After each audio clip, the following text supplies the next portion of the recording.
Good morning friends. GST platform के YouTube channel में आप सभी का स्वागत है। जी हाँ फ्रेंड्स, जीएसटी डिपार्टमेंट की तरफ से एक बहुत ही हार्श एक्शन जो है वो अब इनिशिएट किया गया है। और उस इनिशिएशन की वजह से आपके डिफॉल्ट का नोटिस आपके कस्टमर तक पहुंचा रहा है जीएसटी डिपार्टमेंट। और जीएसटी डिपार्टमेंट बिल्कुल एज पर लॉ काम कर रहा है, कहीं गलत नहीं है। आपको मैं दिखाने वाला हूं एक ऐसा ही नोटिस, और आपको अब क्या एक्शंस लेना है, क्योंकि 21-22 का जो ऑर्डर पास करने का टाइम था 31 दिसंबर 2025 वो निकल गया। अब आपको इमीडिएट एक्शंस जो लेने हैं वो आज हम लोग डिस्कस करेंगे। जुड़े रहिएगा इस वीडियो के एंड तक। बहुत ही इंपॉर्टेंट डिस्कशन और बहुत ही इंपॉर्टेंट नोटिस जो इशू किया गया है वो हम लोग आज डिस्कस करेंगे।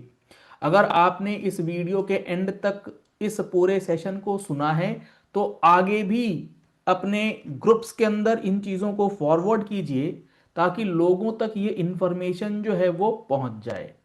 यहां पर आप देखिएगा, डिफॉल्टर है पर्टिकुलर ये पर्सन, और इसका कस्टमर है या इसके बिलिंग का जो डिटेल्स है, मैंने प्राइवेसी के लिए बाकी सारी चीजें हटा दी हैं।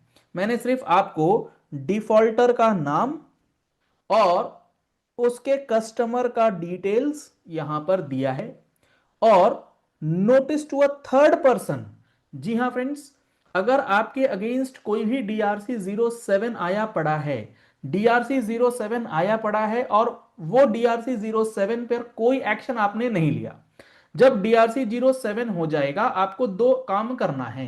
या तो आप उसको पेमेंट कर दीजिए, नहीं तो आप इमीडिएटली उसको अपील फाइल कर दीजिए।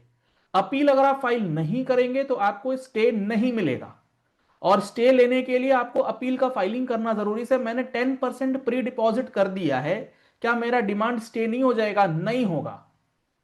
आपको उसके लिए अपील फाइल जो है वो करना पड़ेगा पोर्टल पर। तो आप अपने प्रोफेशनल, आप अपने कंसल्टेंट से बात कीजिए।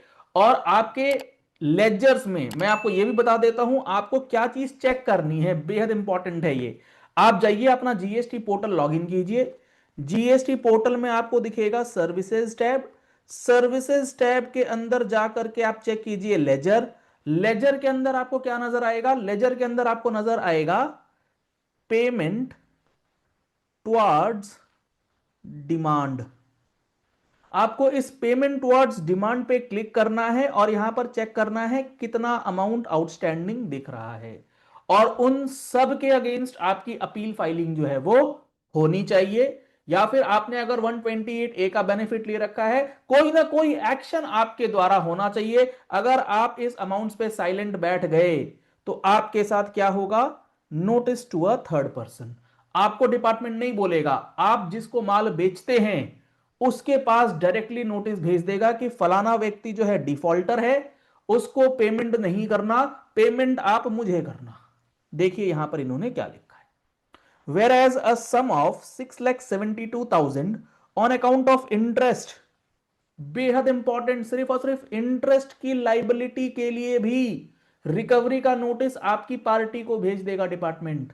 On account of penalty for the period 2021 is payable who has made payment of tax liability but failed to pay the interest, जो डिमांड ऑर्डर वगैरह आया था। It is observe that a sum of 7,30,000 is due or may become due to the said taxable person। आपके साथ वो काम कर रहा है, हो सकता है आपको बिल मिला हो 7 लाख से ज्यादा का, तो आपको पेमेंट करना पड़ सकता है। इसीलिए अब उस पेमेंट को क्या करना, आप पार्टी को मत करना, जीएसटी डिपार्टमेंट का ये अमाउंट बकाया है, आप डायरेक्टली हमें कर देना। You are hereby directed to pay a sum of 7,30,000 37,000 to the government forthwith, or upon the money becoming due or being held in compliance of the provisions as per the provisions of section 79 subsection 1 clause C sub clause 1। 79 के अंदर modes of recovery दी है government ने, उसके अंदर कई प्रकार की modes of recovery है। आपका बैंक अटैचमेंट हो सकता है, आपकी प्रॉपर्टीज सेल करी जा सकती है, आपके बैंक एफडी से पैसा निकाला जा सकता है, आपके लाइफ इंश्योरेंस कॉरपोरेशन के सर्टिफिकेट्स को बेच करके आपके पीपीएफ किसी भी तरीके से रिकवरी करी जा सकती है। उसके अंदर एक मोड्स ऑफ रिकवरी है third party recovery. Third party recovery के अंदर आपके कस्टमर को नोटिस भेज करके ये बताया जाएगा कि भैया तुम जिससे काम कर रहे हो वो एक डिफॉल्टर है। तो आप समझिए इसका इंपैक्ट क्या पड़ेगा। बहुत नेगेटिव इंपैक्ट आपके बिजनेस के ऊपर पड़ सकता है।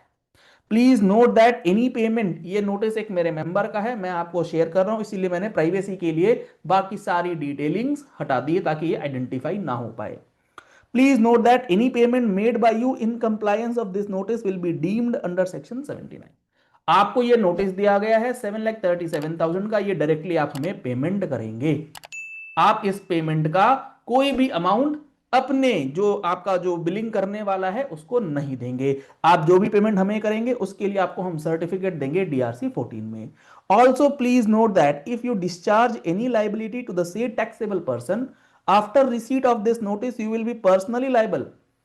अब यहां पर आपके कस्टमर को यह बोला जा रहा है कि चूंकि अब आपको रिकवरी का नोटिस भेजा गया है, इसके बाद अगर आप पेमेंट उस पार्टी को कर देंगे तो अब आपकी लाइबिलिटी है। मान लीजिए पर्सन है एक्स, डिफॉल्टर है वाई, इस पर्सन को नोटिस मिल गया है रिकवरी का डीआरसी 13 में कि इस वाई का पैसा तुम्हारे पास है, और वाई वाई जो है वो हमारा कर्जदार है, डिपार्टमेंट का कर्जदार है 7 लाख रुपए का।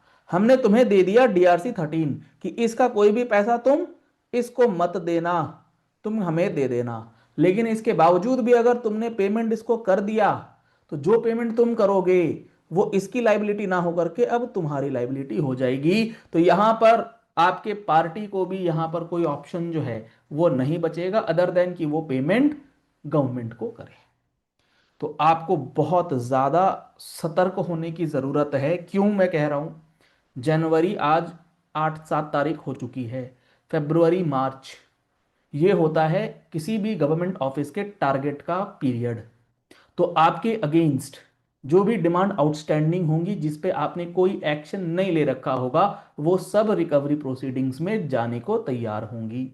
तो आप इमीडिएटली ये एक्शन लीजिए, अपने प्रोफेशनल कंसल्टेंट से बात कीजिए कि आपके लेजर्स के अंदर कोई डिमांड तो आउटस्टैंडिंग नहीं है, और अगर है तो क्या उस पर स्टे लग रखा है या नहीं लग रखा है। अगर नहीं तो वो खतरे की घंटी हो सकती है। चलिए इस वीडियो को यही एंड करते हैं। आशा करते हैं आपको ये पूरी बात बहुत ही अच्छी तरीके से समझ में आ गई होगी और इसका इम्पैक्ट इफेक्ट भी आप समझ रहे होंगे।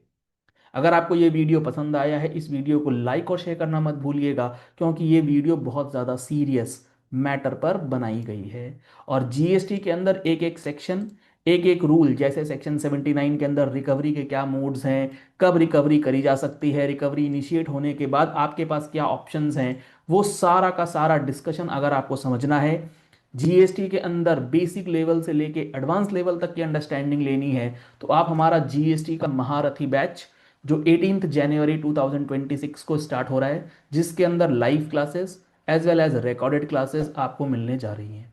अगर आपने अभी तक इस महारथी बैच का हिस्सा नहीं बनाया है अपने आप को, इमीडिएटली रजिस्टर करवा लीजिए। अभी आपको मिल रहा है 14 मंथ्स की validity, 2 months extra validity plus early bird discount का ऑफर।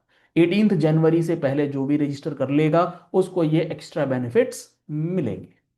इसके अंदर 200 घंटे की लगभग क्लासेस होंगी, 1 साल से ज्यादा यानी कि 2 महीने की एक्स्ट्रा वैलिडिटी है। आप लाइव क्लासेस भी कर सकते हैं और उसके बाद अगर क्लासेस मिस हो जाएंगी सारी की सारी क्लासेस आपको रिकॉर्डेड वर्जन्स में भी अवेलेबल होंगी without any limitations on views.